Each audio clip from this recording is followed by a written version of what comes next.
P1 is equals to vapour pressure of solution और P1 naught जो है आपका vapour pressure of pure solvent. तो रॉल्स लॉ के अनुसार P1 को हम लिख सकते हैं P1 नॉट x1, ये अकॉर्डिंग टू रॉल्स लॉ लिख सकते हैं, अकॉर्डिंग टू रॉल्स लॉ। तो अब आप देखिए, आपको बताया गया कि जब सॉल्यूट ऐड किए हम सॉल्वेंट में, तब वो सॉल्यूशन बन गया और सॉल्यूशन का वेपर प्रेशर कम था as compare to pure solvent था। तो लोवरिंग इन वेपर प्रेशर कैसे निकालिएगा बाबू, बोलिए। लोवरिंग इन वेपर प्रेशर कैसे आप निकाले थे, कितना से कम गया, कैसे निकाले थे? प्योर सॉल्वेंट का वेपर प्रेशर में से सॉल्यूशन का वेपर प्रेशर घटाए थे, याद है आपको? अभी हम एग्जांपल बताए थे आपको। तो लोवरिंग में वेपर प्रेशर को मानते हैं, मान लीजिए डेल्टा P1, ठीक है। तो डेल्टा P1 कितना होगा? डेल्टा P1 आपका कितना होगा?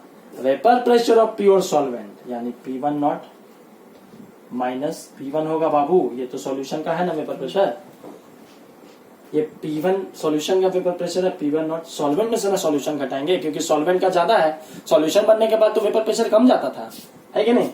तो P1 नॉट माइनस P1, तो यही आपको समझना है। डेल्टा P1 बराबर, समझिएगा बात, P1 नॉट माइनस, क्या हम P1 की जगह ये इक्वेशन लिख सकते हैं? P1 नॉट x1 लिख सकते हैं, तो P1 नॉट x1 लिख देते हैं, ठीक है। आपको समझ में आ रहा होगा, यहाँ पे हम P1 नॉट कॉन्स्टेंट लेंगे, 1 माइनस x1 लिख सकते हैं बाबू।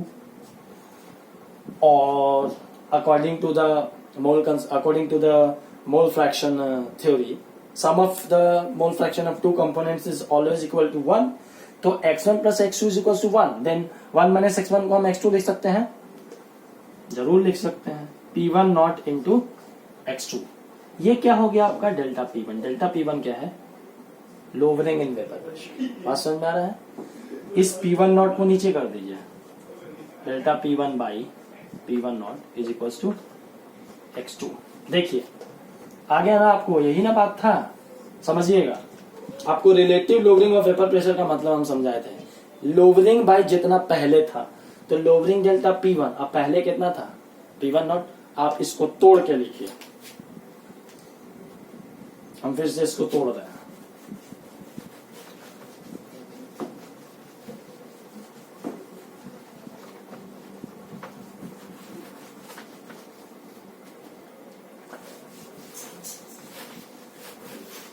आप इसको तोड़ के लिखिए, डेल्टा P1, मेरा रिजल्ट आया delta P1 by P1 naught is equal to x2। तो ये जो x2 है आपको समझ में आ रहा होगा, ये मोल फ्रैक्शन ऑफ सॉल्यूट है स्टेटमेंट के अनुसार, और यही तो relative lowering of vapour pressure है। कैसे? डेल्टा P1 को कैसे लाए थे आप? कितना? डेल्टा P1 का मतलब लोवरिंग ऑफ वेपर प्रेशर, कितना से कमा। तो आप क्या किए थे? Vapour pressure of pure solvent minus vapour pressure of solution ही नहीं किए थे। तो आप ऐसे लिखिए, आपको ज्यादा समझ में आएगा। Vapour pressure of pure solvent minus vapour pressure of solution, ये हुआ लोवरिंग। अब बाई फिर से बाबू P1 नॉट यानी vapour pressure of pure solvent, यही ना आपको बताए थे relative lowering, is equal to x2। x2 का मतलब बाबू मोल फ्रैक्शन ऑफ सॉल्यूट, है कि नहीं? मोल फ्रैक्शन ऑफ सॉल्यूट है। तो मोल फ्रैक्शन ऑफ सॉल्यूट को अब हम तोड़ के लिखेंगे। देखिए, मोल फ्रैक्शन ऑफ सॉल्यूट को लिखेंगे number of mole of solute N2 by N1 plus N2 लिख सकते हैं। तो ये आपका दिस टर्म, ये जो कंप्लीट टर्म है आपका, ये इक्वेशन, ये part, this is known as relative lowering of vapour pressure या relative lowering in vapour pressure, ये हुआ। और इसका वैल्यू कितना आने जा रहा है? इज इक्वल टू ये आने जा रहा है मोल फ्रैक्शन ऑफ सॉल्यूट। यही रॉल्स का सेकंड खोज था, सेकंड ऑब्जर्वेशन था कि the relative lowering in vapor pressure of solvent is equals to mole fraction of solvent. Relative loading vapor pressure of solvent is equal to mole fraction of solute. ये second statement है।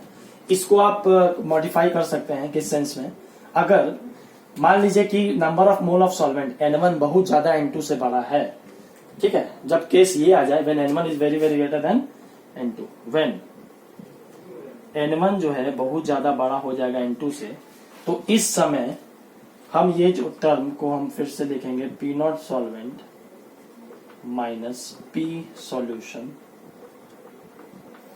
By P naught solvent is equals to, अब N2 by N1 plus N2, जब N1 बहुत ज्यादा बड़ा है तो हम N1 प्लस N2 को सिर्फ N1 लिखेंगे, ठीक है, N2 बाई N1 इक्वेशन हो जाएगा।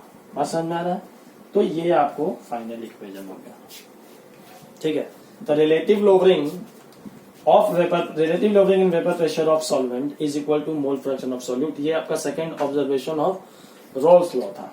अब इस इक्वेशन से आपको क्वेश्चंस बहुत सारे हैं बुक में, आप उसको सॉल्व कीजिए। हम नेक्स्ट वीडियो आपको क्वेश्चंस कुछ इंपॉर्टेंट क्वेश्चंस भी बना के आपको दिखाते हैं।